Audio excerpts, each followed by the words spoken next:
Hello students, welcome to online classes. Today we will discuss new chapter, chemical bonding and molecular structures. Okay. ಮೊದಲನೇದಾಗಿ chemical bonding ಅಂದ್ರೆ ಏನು ನೋಡೋಣ. Chemical bonding is nothing but it is A force of attraction that bonds the atoms together in a molecule. ಅಂದರೆ ಯಾವುದೇ ಎರಡು ಮಾಲಿಕ್ಯೂಲ್ಗಳನ್ನು ಹಿಡಿದಿಟ್ಟುವಂಥ ಒಂದು proper ಒಂದು force of ಅಟ್ರಾಕ್ಷನಿಗೆ ನಾವೇನಂತ ಕರಿತೀವಿ ಅಂದರೆ ಕೆಮಿಕಲ್ ಬಾಂಡಿಂಗ್ ಅಂತ ಕರಿತಿದ್ದೀವಿ. ಸರಿನಾ?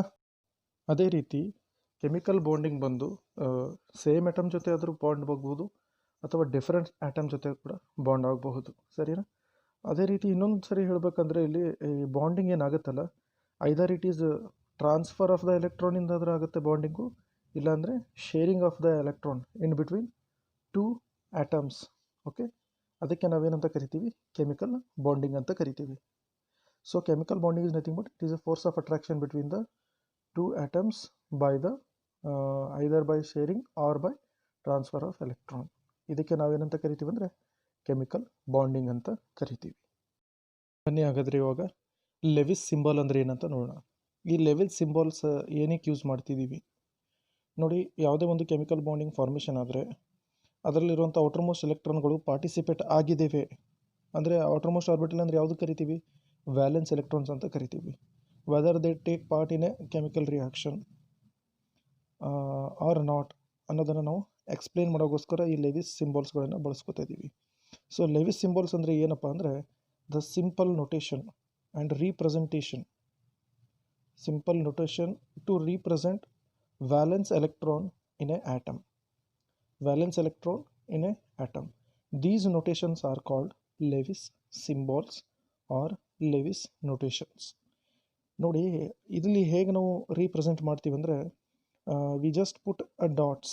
ಈ ಪ್ರತಿಯೊಂದು ಡಾಟ್ಸ್ಗಳು ಏನು ಹೇಳ್ತದೆ ಅಂದರೆ they tell about the outermost orbital containing electrons.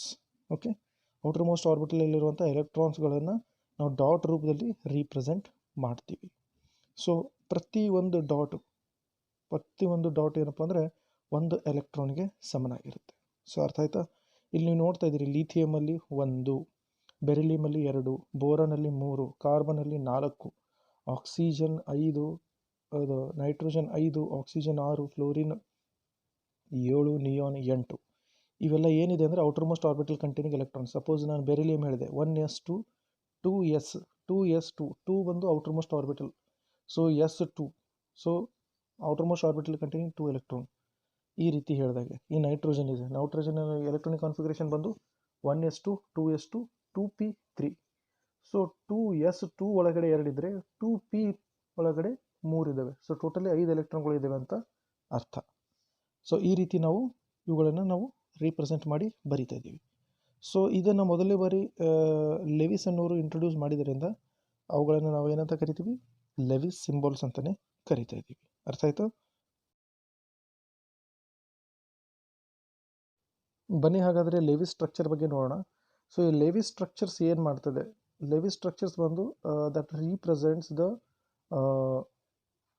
Representation of particular molecule by using Lewis symbol.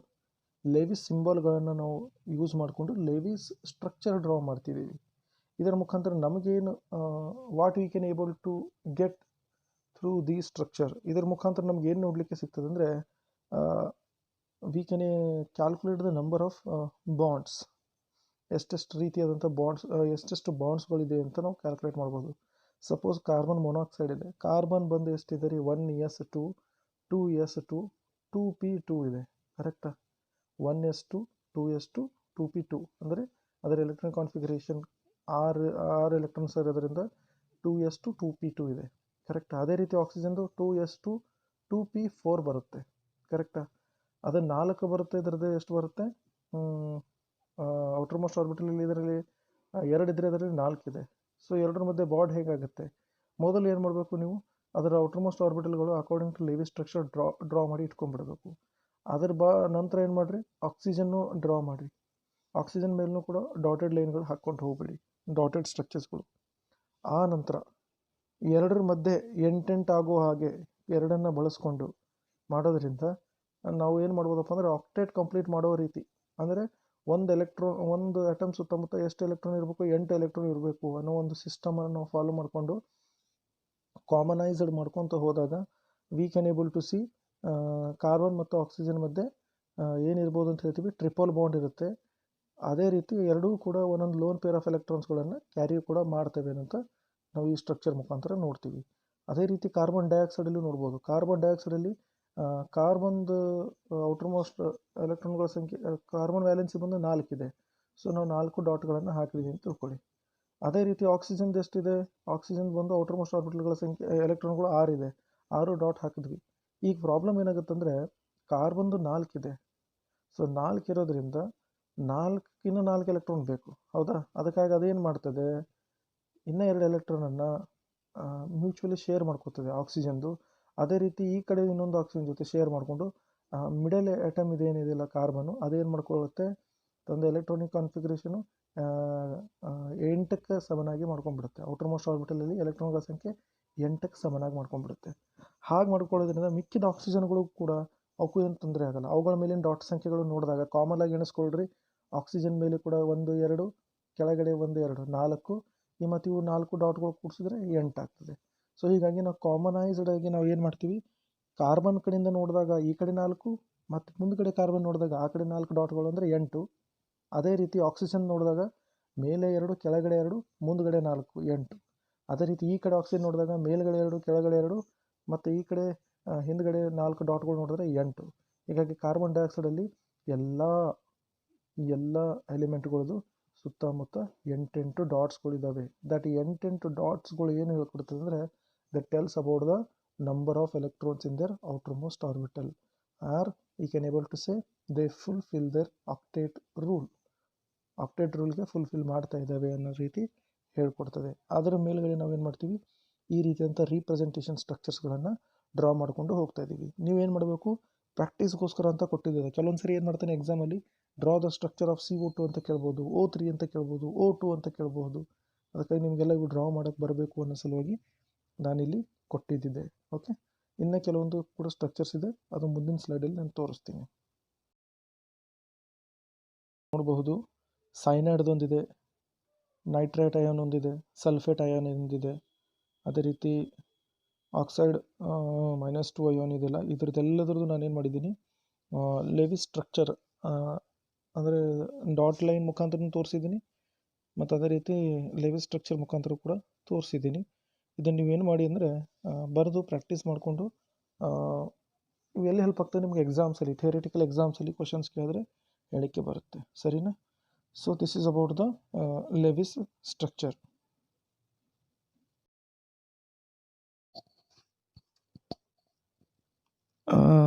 Significance of Lewis symbols ಬಗ್ಗೆ ಮಾತಾಡೋಣ. ಸೊ ಇಲ್ಲಿ ಏನಾಗ್ತದೆ ಅಂದರೆ, ಟೋಟ್ಲಿ ಹೇಳ್ಬೇಕಂದ್ರೆ ದ ಡಾಟೆಡ್ಸ್ ರೀಪ್ರೆಸೆಂಟೇಷನ್ ಅಥವಾ ಸಿಂಬಲ್ ರೀಪ್ರೆಸೆಂಟೇಷನ್ಸ್ ಏನು ಕರಿತೀವಲ್ಲ, dotted symbol representation, that will tells about the number of valence electron. ಅರ್ಥ ಆಯ್ತಾ? So the number of valence electron which helps to calculate the common or group valency of an element. ಹೀಗಂದರೆ ಟೋಟಲಾಗಿ ಒಂದು CO2 ಮೇಲೆ 2 dot ಈ ರೀತಿ minus charging ಏನಾದರೂ ಕೊಟ್ಟಿದ್ದಂದರೆ ಅದ್ರ ಮುಖಾಂತರ ನಾವು ಏನು ಹೇಳ್ಬೋದಪ್ಪ ಅಂದರೆ, ಟೋಟಲ್ CO2 ಮಾಲಿಕ್ಯೂಲ್ದು ಎಷ್ಟು ವ್ಯಾಲೆನ್ಸಿ ಇದೆ, ಇಲ್ಲ ಅದರಲ್ಲಿರೋ ಬೇಕಾಗಿರುವಂಥ ಯಾವುದಾದ್ರೂ ಒಂದು ಆಟಮ್ದು ವ್ಯಾಲೆನ್ಸಿ ಕೂಡ ನೀವು ಕಂಡುಹಿಡಿಬೋದು. ಅದಕ್ಕೋಸ್ಕರ ಇದು ಒಂಥರ ಇನ್ಫಾರ್ಮೇಟಿವ್ ಸ್ಟ್ರಕ್ಚರಲ್ ಸಿಂಬಲ್ ಆಗ್ತದೆ ಅಂತ ನಾವು ಹೇಳ್ತೀವಿ. Okay, the group valency of the element is generally either equal to the number of dotted Lewis symbols or 8 minus the number of dotted valence electrons.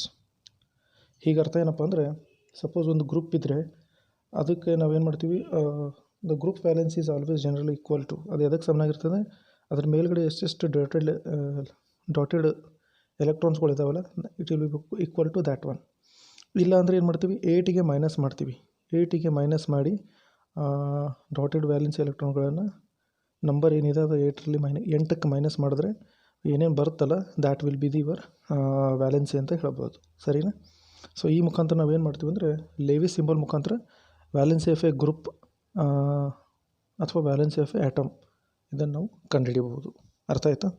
So ಅದನ್ನು ಹೇಗೆ ಮಾಡಬೇಕು, N2 minus number of dotteds number of dots which are present on atom or a group ಮಾಡಿದ್ರೆ then you are going to get, or simply sometimes you have to just count the dots which are present. ಅರ್ಥ ಆಯ್ತಾ? So ಈ ರೀತಿ ನಾವು ಕಂಡುಹಿಡಿಬೇಕು. ಇನ್ನೊಂದು important concept formal charge. ನೋಡಿ, ಇದ್ರ ಮೇಲೆ ಎಕ್ಸಾಮ್ಸಲ್ಲಿ ಅವಾಗವಾಗ 2 ಮಾರ್ಕ್ಸಿಂದು ಕ್ವಶನ್ಸ್ ಬರ್ತಾ ಇರುತ್ತೆ. Calculate the formal charge of a particular ಮಾಲಿಕ್ಯೂಲ್ದು ಕೊಡ್ತಾ ಇರ್ತಾನೆ. ಬನ್ನಿ ಹಾಗಾದರೆ ಫಾರ್ಮಲ್ ಚಾರ್ಜ್ ಅಂದರೆ ಏನು ನೋಡೋಣ. ಸೊ ಇದು in a polyatomic ion the net charge is equal to ion as a whole and not by particular atom. However, the charges can be assigned to individual atoms or ion. These are called formal charges ಅಂತ ಕರಿತೀವಿ. Suppose ನಿಮಗೆ ಈ definition ಬರಲಿಲ್ಲ, most of the times ಈ ರೀತಿಯ definitions ಏನು ಕೇಳಲ್ಲ, ಹೇಗೆ ಕಂಡುಹಿಡಿಬೇಕಂತ ಕೇಳ್ತಾನೆ. ಸೊ ಹೇಗೆ ಕಂಡುಹಿಡಿಬೇಕಂದ್ರೆ ಏನು ಮಾಡ್ತೀವಿ, ಮೊದಲು ಪರ್ಟಿಕ್ಯುಲರ್ ಆಗಿ total number of valency electrons in the free atom ಅದಕ್ಕೆ ಮೈನಸ್ ಮಾಡ್ತೀವಿ. ಎದರಿಂದ ಮೈನಸ್ ಮಾಡ್ತೀವಿ? Total number of non bonding ಎಲೆಕ್ಟ್ರಾನ್ಸ್ಗೆ ಇನ್ನೊಂದು ಹೆಸರು ಏನಿದೆ, ಲೋನ್ ಪೇರ್ ಆಫ್ ಎಲೆಕ್ಟ್ರಾನ್. ಮತ್ತು ಅದಕ್ಕೆ ಎದಕ್ಕೆ ಮೈನಸ್ ಮಾಡ್ತೀವಿ ಅಂದರೆ minus of total number of shared pair of electron, ಅಂದರೆ ಬಾಂಡಿಂಗ್ ಎಲೆಕ್ಟ್ರಾನ್ ಜೊತೆ ಮೈನಸ್ ಮಾಡ್ತೀವಿ. ಬನ್ನಿ ಹಾಕಿದ್ರೆ ಒಂದು ಎಕ್ಸಾಂಪಲ್ ನೋಡೋಣ ಹೇಗೆ ಫಾರ್ಮಲ್ ಚಾರ್ಜ್ ಕಂಡುಹಿಡಿತೀವಿ ಅಂತ. ಯಾವುದ್ರ ತೊಗೊಂಡಿದ್ದೀನಪ್ಪ ಅಂದರೆ ಓಝೋನ್ ತೊಗೊಂಡಿದ್ದೀನಿ. ನೋಡಿ, ಫಾರ್ಮಲ್ ಚಾರ್ಜ್ ಕಂಡುಹಿಡಿಯೋಕ್ಕಿಂತ ಮುಂಚೆ ನಿಮ್ಗೆ ಏನು ಮಾಡ್ಲಿಕ್ಕೆ ಬರಬೇಕಪ್ಪ ಅಂದರೆ ಲೆವಿ ಸ್ಟ್ರಕ್ಚರ್ ಹಾಕಲಿಕ್ಕೆ ಬರಬೇಕು. ಲೆವಿ ಸ್ಟ್ರಕ್ಚರ್ ಹೇಗೆ ಹಾಕ್ತಾರೆ ಅಂದರೆ ಭಾಳ ಸಿಂಪಲ್ ಆಗಿದೆ.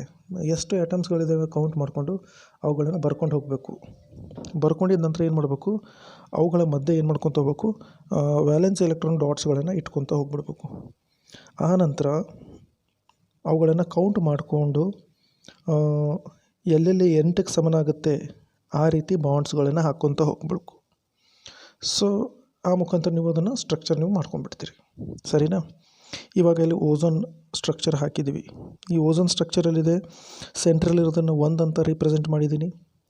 ನಮ್ಮ ಎಡಗಡೆ ಇರೋದು 2, ಬಲಕ್ಕಿರೋದು 3ನೇ ಆಟಮ್ ಅಂತ ಫಿಕ್ಸ್ ಮಾಡಿದ್ದೀವಿ, ಸರಿನಾ? ಈಗೇನು ಮಾಡಬೇಕಾಗಿದೆ ಅಂದರೆ ಫಾರ್ಮಲ್ ಚಾರ್ಜ್ ಹೇಗೆ ಕಂಡುಹಿಡಿಬೇಕು ಇದ್ರದ್ದು. ಸೊ ಟೋಟಲಿ ಎಷ್ಟಿದ್ದಾವೆ ಇಲ್ಲಿ? ಟೋಟಲಿ ಬಂದು 3 ಏನಿದ್ದಾವೆ, 3 ಆಟಮ್ಸ್ಗಳಿದ್ದಾವೆ. ಯಾವುದ್ರದ್ದು? ಆಕ್ಸಿಜನ್ದು. ಸೊ 3 ಆಟಮ್ ಆಕ್ಸಿಜನ್ ಇರೋದರಿಂದ ಇಲ್ಲೇನು ಮಾಡ್ತೀರಿ, ಫಸ್ಟಿಗೆ ಸೆಂಟ್ರಲ್ ಆಟಮ್ ಆಕ್ಸಿಜನ್ದು ಏನು ಕಂಡುಹಿಡಿಬೇಕಪ್ಪ ಅಂದರೆ ಫಾರ್ಮಲ್ ಚಾರ್ಜ್ ಕಂಡುಹಿಡಿಬೇಕು. ನಂತರ ಎಂಡದು, ರೈಟ್ ಹ್ಯಾಂಡದು ಮತ್ತು ಲೆಫ್ಟ್ ಹ್ಯಾಂಡದು ಕೂಡ ಕಂಡುಹಿಡಿಬೇಕು. ಸೊ ಹೀಗೆ ಮಾಡಬೇಕಂದ್ರೆ ಏನು ಮಾಡಬೇಕು ನೋಡಿ, formal charge of a oxygen atom, central atom ಕಂಡುಹಿಡಿಬೇಕಂದ್ರೆ ಮೊದಲು ಏನು ಮಾಡಬೇಕು, total number of valence electron ಯಾವುದು? 3 ಆಕ್ಸಿಜನ್ ಇರೋದ್ರಿಂದ ನಾವು ಸೆಂಟ್ರಲ್ ಆಟಮ್ ಕಂಡುಹಿಡಿತೀವಿ ಅಂದರೆ ಆ ಆಟಮಲ್ಲಿ ಇರುವಂಥ ಆಕ್ಸಿಜನ್ ವ್ಯಾಲೆನ್ಸ್ ಎಲೆಕ್ಟ್ರಾನ್ ಕಂಡುಹಿಡಿಬೇಕು. ಆಕ್ಸಿಜನ್ ವ್ಯಾಲೆನ್ಸ್ ಎಲೆಕ್ಟ್ರಾನ್ ಎಷ್ಟಿದೆ?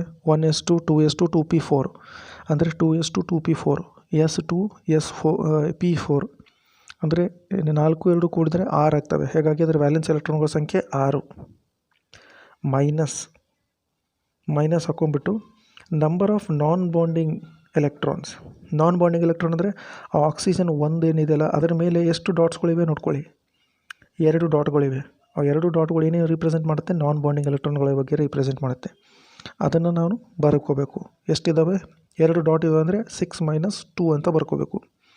ನಂತರ -12 into shared pair of electrons, total number of shared pair of electrons ಅಂದರೆ ಎಷ್ಟು ಬಾಂಡಿಂಗ್ ಎಲೆಕ್ಟ್ರಾನ್ಸ್ ಇದ್ದಾವೆ, ಎಷ್ಟು ಬಾಂಡ್ ಇಲ್ಲದೇವೆ ನೋಡಿ. ಈ ಕಡೆ ಡಬಲ್ ಬಾಂಡ್ ಇದೆ, ಈ ಕಡೆ ಒಂದು ಸಿಂಗಲ್ ಬಾಂಡ್ ಇದೆ. ಒಂದು ಬಾಂಡ್ ಅಂದರೆ 2 ಎಲೆಕ್ಟ್ರಾನ್. ಸೊ ಡಬಲ್ ಬಾಂಡಲ್ಲಿ 4 ಎಲೆಕ್ಟ್ರಾನು, ಸಿಂಗಲ್ ಬಾಂಡಲ್ಲಿ 2 ಅಂದರೆ ಎಷ್ಟಾಗ್ತದೆ? 6 ಆಗ್ತದೆ. ಸೊ 1/2 ಇಂಟು 6 ಮಾಡ್ಕೋಬೇಕು. ಅರ್ಥ ಆಯ್ತಾ? ನಂತರ 6 - 2 -1/2 ಇಂಟು 6, 1/2 ಇಂಟು 6 ಅಂದರೆ 3, -3 - 2 ಅಂದರೆ -5, +6 ಒಳಗಡೆ -5 ಅಂದರೆ +1. ಸೊ ಈ ರೀತಿಯಾಗಿ ಸೆಂಟ್ರಲ್ ಆಟಮ್ದು ನಾವು ಫಾರ್ಮಲ್ ಚಾರ್ಜ್ ಕಂಡುಹಿಡಿತೀವಿ +1 ಅಂತ. ಅದೇ ರೀತಿ ನೀವು ಈ ಕಡೆ ಒಂದು ಯಾವುದು ನಂಬರ್ 2 ಆಕ್ಸಿಜನ್ ಆಟಮ್ದು ಕೂಡ ಕಂಡುಹಿಡಿಯೋಣ. ಅಲ್ಲೂ ಕೂಡ ಮೊದಲನೇದಾಗಿ ವ್ಯಾಲೆನ್ಸಿ ಎಲೆಕ್ಟ್ರಾನ್ಗಳ ಸಂಖ್ಯೆ 6 ಇರುತ್ತೆ. Total number of lone pair of ಎಲೆಕ್ಟ್ರಾನ್ಸ್ಗಳ ಸಂಖ್ಯೆ ಎಷ್ಟಿದೆ ನೋಡಿ. ಲೋನ್ ಪೇರ್ ಆಫ್ ಎಲೆಕ್ಟ್ರಾನ್ಸ್ ಅಂದರೆ ಎಷ್ಟು ಡಾಟೆಡ್ ಎಲೆಕ್ಟ್ರಾನ್ಸ್ ಇದ್ದಾವೆ ನೋಡ್ಕೊಳ್ಳಿ. ಡಾಟೆಡ್ ಎಲೆಕ್ಟ್ರಾನ್ಸ್ ಬಂದು ಮೇಲೆ 2 ಕೆಳಗಡೆ 2 ಇದ್ದಾವೆ ಅಂದರೆ 4 ಆಗ್ತದೆ. ಇಂಟು 1/2 1/2 ಆದ ಕೂಡಲೇ ಏನು ಮಾಡಬೇಕು, number of bonding peer of electron, ಎಷ್ಟು ಬಾಂಡ್ಗಳನ್ನು ಮಾಡಿಕೊಂಡಿದೆ. ಒಂದು ಬಾಂಡಿಂಗ್ ಪೇರಲ್ಲಿ ಒಂದು ಬಾಂಡಲ್ಲಿ 2 ಎಲೆಕ್ಟ್ರಾನ್ಗಳು ಇರ್ತವೆ. 2 ಬಾಂಡ್ ಇದ್ದರೆ 4 ಎಲೆಕ್ಟ್ರಾನ್, ಸೊ 4. ಸೊ ಹೀಗಾಗಿ ಎಲ್ಲವನ್ನು ಕ್ಯಾನ್ಸಲ್ ಮಾಡಿದಾಗ what you are going to get 1/2 1/2 into 4 ಅಂದರೆ it is -2. So -4 -2 will become -6 +6 ಒಳಗಡೆ -6 ಹೋದರೆ we are going to get 0. So oxygen atom ಏನಿದೆಯಲ್ಲ ಲೆಫ್ಟ್ ಸೈಡ್ ಅದರ ಫಾರ್ಮಲ್ ಚಾರ್ಜ್ ಬಂದು 0 ಇದೆ. ಅದೇ ರೀತಿ ರೈಟ್ ಸೈಡ್ ಎಷ್ಟಿದೆ ಅಂತ ನೋಡ್ಕೊಳ್ಳಿ. ರೈಟ್ ಸೈಡಲ್ಲಿ ವ್ಯಾಲೆನ್ಸ್ ಎಲೆಕ್ಟ್ರಾನ್ಗಳ ಸಂಖ್ಯೆ 6. ಅನ್ಪೇರ್ಡ್ ಎಲೆಕ್ಟ್ರಾನ್, ಅನ್ಪೇರ್ಡ್ ಅಂದರೆ ಲೋನ್ ಪೇರ್ ಆಫ್ ಎಲೆಕ್ಟ್ರಾನ್ಸ್ಗಳು. ಲೋನ್ ಪೇರ್ ಅಂದರೆ ನಾನ್ ಬಾಂಡಿಂಗ್, ಬಾಂಡ್ ಆಗಿಲ್ಲ ಅಂತ ಅರ್ಥ.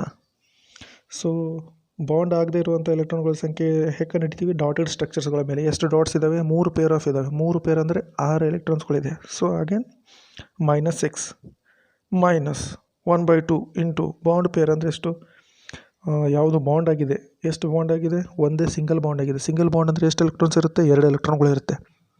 2 ಎಲೆಕ್ಟ್ರಾನ್ ಇರೋದ್ರಿಂದ ಅಲ್ಲಿ ಏನು ಬರಿತೀವಿ, 1/2 ಇಂಟು 2 ಅಂತ ಬರಿತೀವಿ.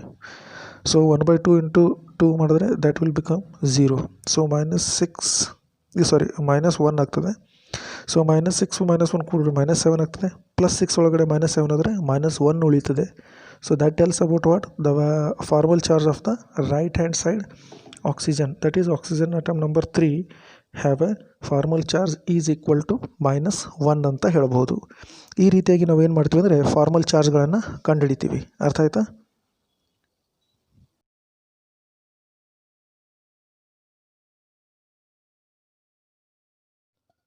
ಬನ್ನಿ ಹಾಗಾದರೆ ಆಕ್ಟೇಟ್ ರೂಲ್ ಏನಂತ ಹೇಳುತ್ತೆ ನೋಡೋಣ. ಸಿಂಪಲಾಗಿ ಹೇಳಬೇಕಂದ್ರೆ ಯಾವುದೇ ಒಂದು ಕೆಮಿಕಲ್ ರಿಯಾಕ್ಷನ್ ಆದರೆ ಆ ರಿಯಾಕ್ಷನಲ್ಲಿರುವಂಥ ಅಟಮ್ಸ್ಗಳು ತಮ್ಮ ಔಟರ್ ಮೋಸ್ಟ್ ಆರ್ಬಿಟಲಲ್ಲಿ 8 ಎಲೆಕ್ಟ್ರಾನ್ಗಳನ್ನು ಇಟ್ಕೊಳ್ಳಲೇಬೇಕು ಅನ್ನೋ ಒಂದು ಸ್ಥಿತಿಗೆ ನಾವೇನಂತ ಕರಿತೀವಿ ಅಂದರೆ ಆಕ್ಟೇಟ್ ರೂಲ್ ಅಂತ ಕರಿತೀವಿ. ಅರ್ಥ ಆಯ್ತಾ? ಮತ್ತೇನು ಜಾಸ್ತಿ ಇಲ್ಲ. ಇದನ್ನು ಮೊದಲನೇ ಬಾರಿಗೆ ಲೆವಿಸ್ ಮತ್ತು ಕೊಸೆಲ್ ಅನ್ನೋರು ಹೇಳಿದ್ದಾರೆ. ಅರ್ಥ ಆಯ್ತಾ? ಸೊ ಏನು ಹೇಳಿದಾರಪ್ಪ ಅಂದರೆ atom undergo chemical reaction in order to attain octet of electrons in their valency shell. ಈ ವ್ಯಾಲೆನ್ಸಿ ಸೆಲ್ಲಿಗೆ ನಾವೇನಂತ ಕರಿತೀವಿ, outermost orbitals containing electrons ಅಂತ ಕರಿತೀವಿ. ವ್ಯಾಲೆನ್ಸಿ ಸೆಲ್ ಒಳಗಡೆ ಎಲೆಕ್ಟ್ರಾನ್ಸ್ ಇದ್ದರೆ outermost orbital containing electrons ಅಂತ ಕರಿತೀವಿ. ವ್ಯಾಲೆನ್ಸಿ ಸೆಲ್ಲಿಗೆ ಔಟರ್ ಮೋಸ್ಟ್ ಆರ್ಬಿಟಲ್ಸ್ ಅಂತ ಕೂಡ ಕರೀತಾರೆ. ಇಲ್ಲಾಂದರೆ ನಾವು ಹೀಗೂ ಹೇಳ್ಬೋದು, attaining the 8 electrons by the atoms in their valency cell to maintain stability is known as octet rule ಅಂತ ಹೇಳ್ತೀವಿ.